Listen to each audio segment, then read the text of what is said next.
Episode 6 के starting में ऋषि एक जगह पर बंद पड़ी हुई होती है और उससे मिलने के लिए थियोडोर और एलिसे और उसका एक गार्ड आता है और थियोडोर बोलता है तो भाभी आपको कैसा लग रहा है, आपने ही मेट से किडनैप होकर। ऋषि बोलती है आखिरकार तुमने ऐसा क्यों किया। थियोडोर बोलता है क्योंकि मैं अपने भाई को परेशान करना चाहता था, उसने कभी भी मुझको सीरियसली नहीं लिया। वो सिर्फ मेरे तरफ तभी देखता है जब मैं तुमको अप्रोच करता हूँ और जब मैं देखूंगा कि मेरे वजह से मेरा भाई मेरे ऊपर गुस्सा है तब मुझे बहुत ही ज्यादा रिलीफ फील होगा। और फिर वो ये बोलकर हंसने लगता है, जो सुनकर ऋषि बोलती है लगता है तुम अपने भाई के साथ और भी ज्यादा करीब आना चाहते हो। थियोडोर बोलता है तुम ये कैसी बातें कर रहे हो, मैं सिर्फ अपने भाई का मजा लेना चाहता हूँ। और फिर वो सभी वहाँ से चले जाते हैं। जिसके बाद हमें ऋषि का एक पास्ट का सीन को दिखाया जाता है जहाँ पर की ऋषि बेहोश होकर गिरने वाली होती है और उसको देखने के लिए उसका गार्ड और एलिसे आती है और उन दोनों को देखकर ऋषि डायरेक्टली बोलती है तुम दोनों को थियोडोर ने ऑर्डर दिया है ना। जो सुनकर वो दोनों शॉक्ड हो जाते हैं। एलिसे पूछती है आखिरकार ये आपको कैसे पता चला। जवाब में ऋषि बोलती है पिछले दिन थियोडोर ने मुझे जो लेटर दिया था वो एलिसे तुमने ही मेरे कमरे में रखा था क्योंकि तुम दोनों ही स्लम्स में रहते हो और थियोडोर बहुत ही लंबे समय से स्लम एरिया को सपोर्ट कर रहा है। कामिल बोलता है हमें ऑर्डर मिला है कि हम आपको लेकर जाए लेकिन हम आपको चोट नहीं पहुंचाएंगे। ऋषि बोलती है ठीक है बाकी सब मैं बाद में पूछ लूंगी तो फिर चलते हैं। कामिल बोलता है कहाँ पर। ऋषि बोलती है ऑब्वियसली थियोडोर के पास। और ऋषि का ये मर्तब देखकर तो वो दोनों ही काफी ज्यादा कंफ्यूज होते हैं। और प्रेजेंट में ऋषि की हालत अभी भी खराब होता है लेकिन फिर भी वो जैसे तैसे करके उठती है। वही दूसरी तरफ हम आर्नोल्ड और थियोडोर को देख पाते हैं। थियोडोर बोलता है मुझे तो विश्वास ही नहीं हो रहा है कि आप मुझसे बात करने के लिए आए हो, मुझे तो याद भी नहीं आ रहा है कि हम दोनों पहले ऐसे कभी भी बात भी करे थे। आर्नोल्ड बोलता है आखिरकार तुम चाहते क्या हो। जवाब में थियोडोर बोलता है मैं नेक्स्ट एम्परर बनना चाहता हूँ, अगर तुम भाभी को वापस चाहते हो तो फिर थ्रोन एम्परर को फिर से री अनाउंस करो, नहीं तो भाभी के साथ क्या होगा वो तुम सोच भी नहीं पा रहे हो। उसकी ये सब बकवास सुनकर तो आर्नोल्ड कुछ भी रिएक्शन नहीं देता। जो देखकर थियोडोर बोलता है तुम वॉरिड हो उसके लिए है ना, तुम कॉन्सर्ट भी हो, तुम उसके लिए काफी ज्यादा इम्पोर्टेंट हो, तुम उससे प्यार करते हो, हमेशा उसके पास ही रहना चाहते हो, मुझसे भी ज्यादा तुम तो मेरा फेस भी नहीं देखना चाहते भाई क्योंकि मैं तुम्हें बहुत सालों से देख रहा हूँ। क्या हुआ कुछ तो बोलो। इस बार मैं जीत गया और तुम हार गए। इसके बाद आर्नोल्ड पूछता है थियोडोर तुमने बोला कि तुमने उसको किडनैप किया तो फिर क्या तुमने उसको प्रिजन में रखा। थियोडोर बोलता है नहीं मैंने उसको बस एक रूम में रखा था जो कि प्रिजन की तरह ही है और उस कमरे के बाहर बहुत सारे मैंने गार्ड्स भी खड़े कर दिए और उस कमरे में एक विंडो तो है लेकिन वो बहुत ही ज्यादा अपर फ्लोर में है, मतलब कि उसका वहाँ से भागने का कोई चांस ही नहीं है। ये सब सुनकर आर्नोल्ड बोलता है वो तो बहुत ही आसानी से भाग जाएगी। थियोडोर बोलता है ये तुम कैसे कह सकते हो, मेरे एक ही कमेंट से उसके साथ बहुत ही ज्यादा बुरा हो सकता है। आर्नोल्ड खड़ा होता है और बोलता है तुम्हारा जीतने का कोई चांस ही नहीं है, तुम तो तभी हार गए थे जबकि तुमने उसको किडनैप करने का सोचा था।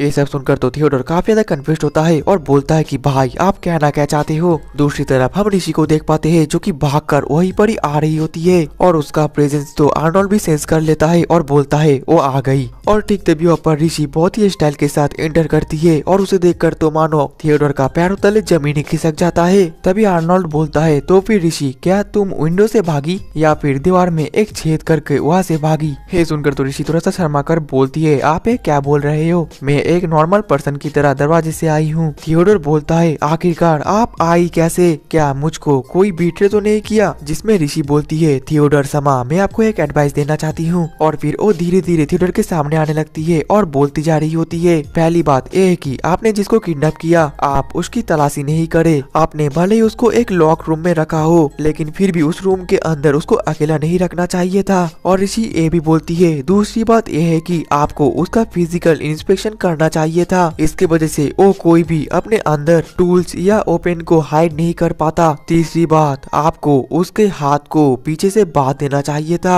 और सबसे ज्यादा इम्पोर्टेंट बात क्या है आपको पता है, आप उसका हड्डियां भी तोड़ दे सकते थे ताकि वो ढंग से हिल भी ना सके। इसी तरीके से आपको हमेशा एनिमी को कैप्चर करना चाहिए। वहीं पर उसकी ये सब बातें सुनकर तो थियोडोर काफी ज्यादा डर जाता है लेकिन बीच में आर्नोल्ड ऋषि को रोकता है और बोलता है जिसने तुमको किडनैप किया तुम उसी को ही किडनैप करने का तरीका बता रहे हो। और ये बोलते हुए तो आर्नोल्ड अपना जैकेट ऋषि को पहना देता है। ऋषि बोलती है मुझे इसकी जरूरत नहीं है, आपका गला तो दिख जाएगा। और तभी थियोडोर आर्नोल्ड के गले पर वो कट को देख पाता है जो देखकर वो चौंक कर अपने मन में बोलता है मुझे तो इसके बारे में पता ही नहीं था। फिर ऋषि थियोडोर से दोबारा पूछती है थियोडोर समा आपका गोल क्या है। जवाब में थियोडोर बोलता है मुझे बस नेक्स्ट थ्रोन एम्परर बनना है। ऋषि बोलती है मुझे नहीं लगता कि आपका गोल नेक्स्ट एम्परर बनना है। थियोडोर चौंक कर बोलता है आखिरकार आप कहना क्या चाहती हो। ऋषि बोलती है लेकिन आपने मुझको क्यों किडनैप किया। थियोडोर बोलता है ऑब्वियसली मैं अपना भाई को बदनाम करना चाहता था कि वो अपने फियांसे को एकदम सेफ भी नहीं रख सकता।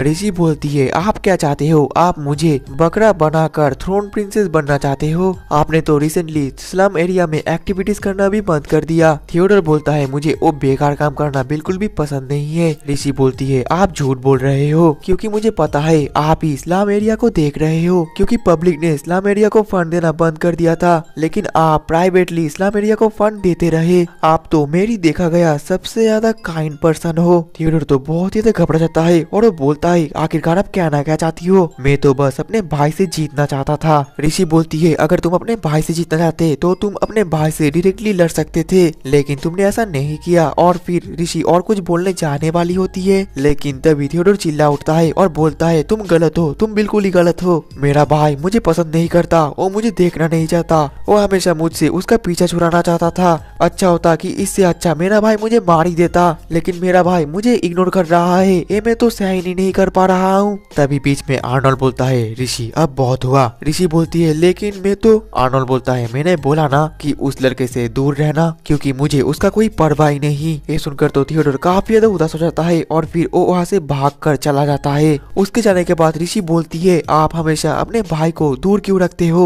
आर्नोल्ड बोलता है मैंने तुमको बोला ना क्योंकि मुझे उसका कोई भी परवाह नहीं है। ऋषि बोलती है अगर आप सच में ऐसा ही फील करते तो आप मुझे कभी भी ऑर्डर नहीं देते कि मैं उससे दूरी बना कर रखूं। आपने मुझे पिछले दिन भी बोला कि आपकी वाइफ बनने के लिए मेरे अंदर कोई भी रिजल्ट होने की जरूरत नहीं। मैंने इसका मीनिंग ढूंढने की बहुत ज्यादा कोशिश किया। क्या आप फ्यूचर में गायब हो जाओगे और आपका भाई इसी वजह से बहुत ज्यादा डरा हुआ है, इसी वजह से वो सेकंड प्रिंस बना है। उसका कोई इंटेंशन ही नहीं है कि वो थ्रोन प्रिंसेस एम्परर बने और वो कोशिश कर रहा है कि आप फ्यूचर में गायब ना हो जाओ। प्लीज मुझे बताइए कि आपके दिमाग में क्या चल रहा है। इतना सब कुछ सुनने के बाद आर्नोल्ड बहुत ही ज्यादा क्रीपी स्माइल करता है और बोलता है फाइनली मैं मान गया, तुम तो काफी ज्यादा स्मार्ट हो। वहीं पर आर्नोल्ड को देखकर तो ऋषि डर रही होती है। आर्नोल्ड बोलता है तुम कंफ्यूज्ड हो क्योंकि तुम्हें समझ में नहीं आ रहा है कि मैं क्या बोलने की कोशिश कर रहा हूँ। मैं सिर्फ कहना चाहता हूँ कि थियोडोर से दूरी बनाए रखो क्योंकि उसको मेरे जैसे पर्सन के साथ इन्वॉल्व होने की कोई भी जरूरत नहीं है। फिर ऋषि बोलती है आर्नोल्ड समा आप आपके भाई का सच में क्या करते हो। क्या आपने कभी भी सोचा अगर फ्यूचर में वो कहीं पर भाग जाए और आप यहाँ पर एम्परर बनकर रखो तो आप तो अपनी पूरी जिंदगी रिग्रेट में ही बिता दोगे और मैं आपकी हैप्पीली वाइफ बनना चाहती हूँ कोई भी रिग्रेट के बिना।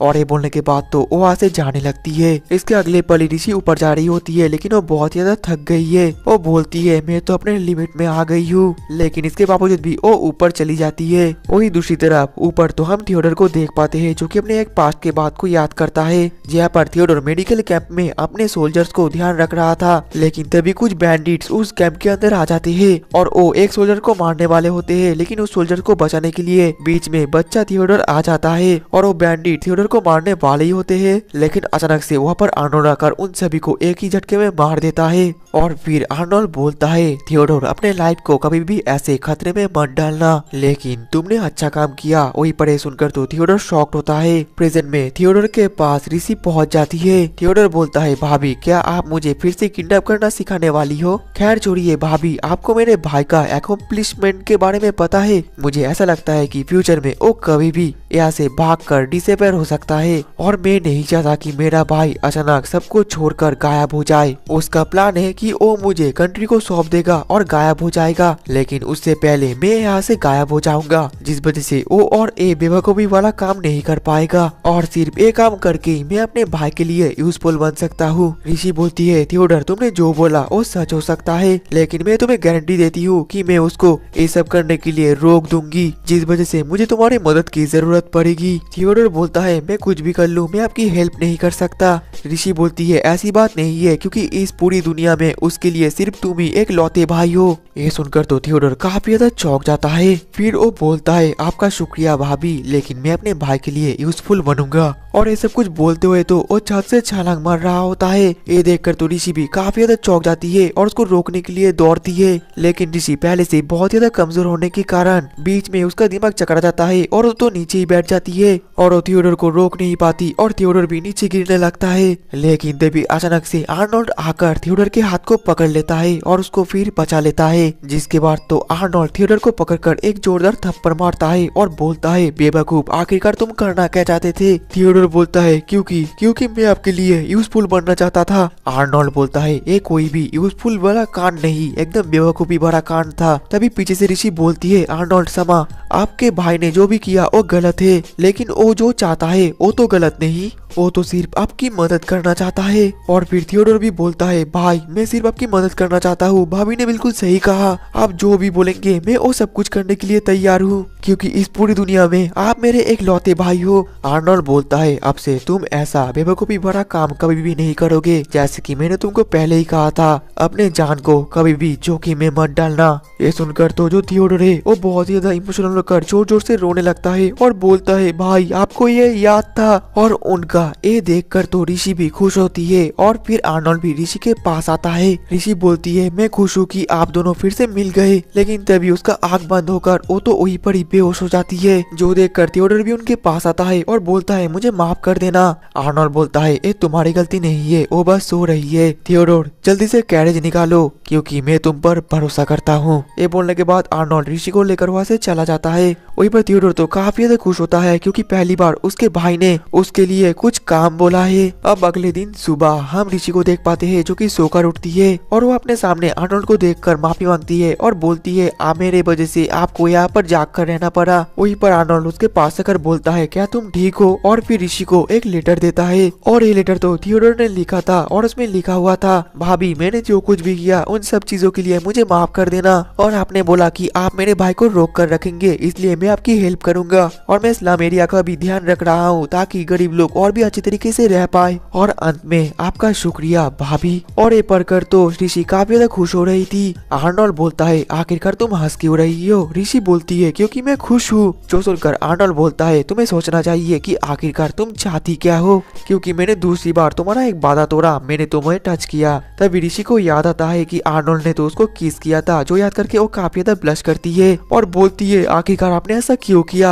आर्नोल्ड बोलता है, क्या तुम जानना चाहते हो? जो सुनकर तो ऋषि और भी ज्यादा ब्लश करती है और बोलती है कि नहीं नहीं, मैं जानना नहीं चाहती। और अंत में आर्नोल्ड बोलता है, ऋषि तुम्हारा शुक्रिया मेरा भाई का ध्यान रखने के लिए। ऋषि बोलती है, कोई बात नहीं, क्योंकि वो भी तो मेरा ब्रदर इन लॉ है। और इसी के साथ ही हमारा एपिसोड 6 भी खत्म हो जाता है। तो दोस्तों आप लोग प्लीज ज्यादा से ज्यादा लाइक करना, मैं लाइक करने के लिए नहीं बोलता और आप लोग लाइक भी नहीं करते, और ज्यादा से ज्यादा कमेंट भी करना। मिलते हैं नेक्स्ट एपिसोड में, तब तक के लिए टाटा बाय बाय सायोनारा।